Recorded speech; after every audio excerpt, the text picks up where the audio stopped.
ইকরার কাছে জিনিসটা এরকম, কারণ হচ্ছে কি ইকরা তো আসলে ইকরা আলভিকে প্রচন্ড ভালোবাসতো।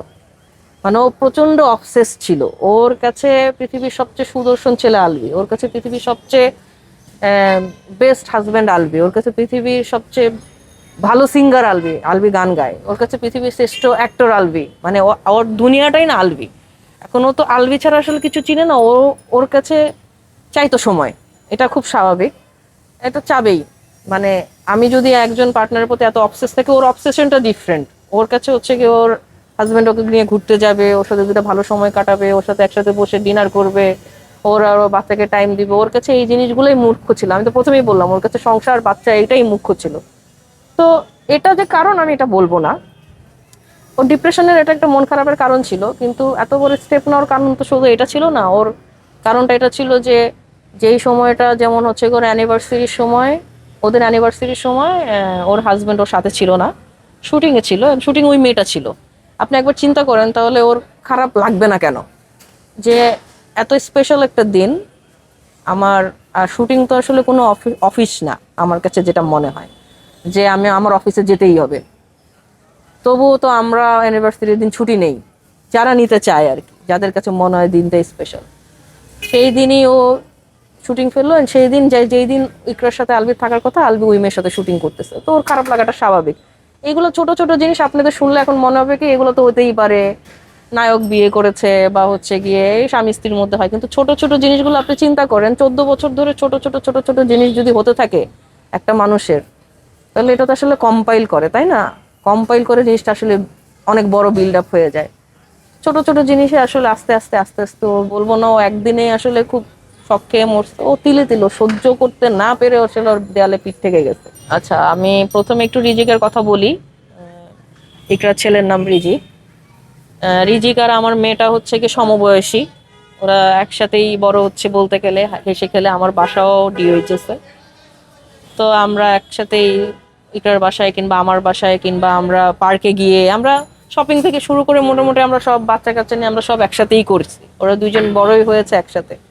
আমি জানি না আমার মেয়েটা আর কোনোদিন হচ্ছে গিয়ে ওর খালার সাথীকে পাবে কিনা, ওরা কোনোদিন দিবে না, কারণ এরপরে তো আর দিবেই না। আমি যেহেতু এত কিছু বলে ফেলেছি, এত কিছু করে ফেলেছি, আমার বাচ্চার সাথে তো নিশ্চয়ই মিশতে দিবে না। বাচ্চার ব্যাপারটা আমি জানি না কি হবে। আমি এত কিছু বলছি আপনাদের কাছে, বলছি কারণ আমার আহ, বান্ধবীর জন্য বলছি, কিন্তু এট দ্য এন্ড আমার এটাও ভয় লাগছে যে এই বাচ্চাটা কিন্তু মা হারাইছে, তাই না? বাচ্চাটা মা হারাইছে, এখন আলভিরও যদি কোনো কারণে গিলটি গিলটি যদি ও প্রমাণ হয়, যদি ওর জেল হয় বা ও হচ্ছে গিয়ে এরকম গিলটি প্রমাণ হয়, যেটাই হোক, বা ক্যারিয়ার নষ্ট হয়ে যায় সবকিছু, তখন কিন্তু বাচ্চাটা বাবার আদর থেকেও হারাবে। আলটিমেটলি লস কিন্তু ওর। আমি এটাও ভয় পাচ্ছি যে ওকে তো তাহলে আদর করার কেউ থাকলো না। কিন্তু আমি আবার এটাও ভয় পাচ্ছি, এটাও আমার মাথায় ঢুকছে, তাহলে আমার বান্ধবীরও তো আসলে সুষ্ঠু বিচার হওয়া উচিত। জানি না বাচ্চাটার কি হবে। কালকে এসেছিল, নর্মালি আমি যদি বলি যে চলো আমার মেয়ের কাছে, মেয়ের নাম যদি বলি যে চলো ওর কাছে যাই, খেলতে যাই আমার বাসায়, যে ও লাফায় লাফায় চলে আসে আমি যাবো আমি যাবো। কালকে ওকে এতবার বললাম, ও যাবে না। ও চাচাকে জড়ায় ধরে আসে, না কোথাও যাবো না, আমি বাবা ছাড়া কোথাও যাবো না। আমি জানি না ওকে কি শিখানো হয়েছে, পড়ানো হয়েছে। আচ্ছা ঠিক আছে, ছোট মানুষ, মাকে যেহেতু পায় নাই 2 দিন, বাবা হয়তো বা বলেছে ফোন দিয়ে, বাবার কথা শুনছে, এটাই স্বাভাবিক। আমরাও বাবা মার মার কথা শুনবো, নাহলে বাবার কথা শুনবো। ও তো ছোট মানুষ, ও তো আর এত কিছু বুঝতেছে না। তবে আমি চাই ওর একটা ভালো কাস্টাডি হোক। আমি এখন ইকরার বাবা মার যে অবস্থা, মেন্টাল যে অবস্থা, এই সময় আসলে রিজিককে এনে ওরাও রাখতে পারবে না। মানে এখন ওই মেন্টাল স্টেবিলিটি নেই, নিজের সন্তানকে হারাইছে মাত্র, আর ওদের তো একমাত্র সন্তান, আপনারা তো ইন্টারভিউ নিয়ে আসছেন, জানেন একটা মাত্র সন্তান। তো আমি এই জন্য এখন আসলে আমি রিজিকের ব্যাপারটা নিয়ে আসলে আমি কিছু বলতে চাই না। আমি আসলে জানি না আসলে ব্যাপারটা কি হবে। আর ঠিক মতো না কমিউনিকেশন করতেই দিচ্ছে না ওদের বাসায়। না ও, আমি আলবির মার সাথে ঠিক মতো কমিউনিকেশন করতে পারতেছি না, আলবির ভাইয়ের সাথে করতে পারতেছি, রিজিকের সাথে দেখা করতে পারতেছি না। তবে বাচ্চাটা সারা জীবনের জন্য মা হারালো, আর যা কিছু হচ্ছে ও বড় হয়ে তো জানবে যে ওর বাবার কারণে ওর এরকম হয়েছে। যেটাই হোক, এই মেস আপটা তো দেখবে, এই কাদা ছোড়াছুড়িটা তো দেখবে। এটা আসলে ওর মানসিক অবস্থার জন্য ভালো হবে না, এটা জানি আমরা। যাই হোক, আপনারা দোয়া করবেন।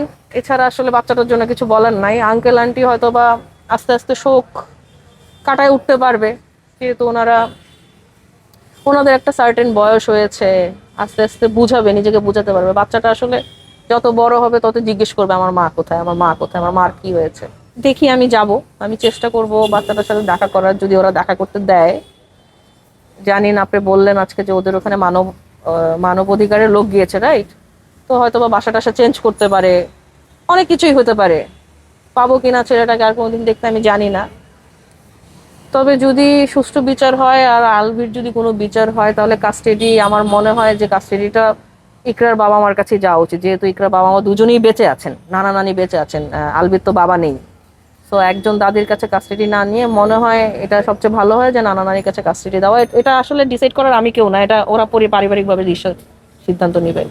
বাট এটা যদি হয় তাহলে হয়তো বা বাচ্চাটাকে দেখতে পারবো, কিছুটা হলেও মায়ের অভাবটা, মানে মায়ের অভাবটা পূরণ করতে পারবো, এটা বলে যে আমি তো তোমার আরেকটা মা। ও তো দেখেই আসছে ওর মায়ের সবচেয়ে ভালো বন্ধু কারা।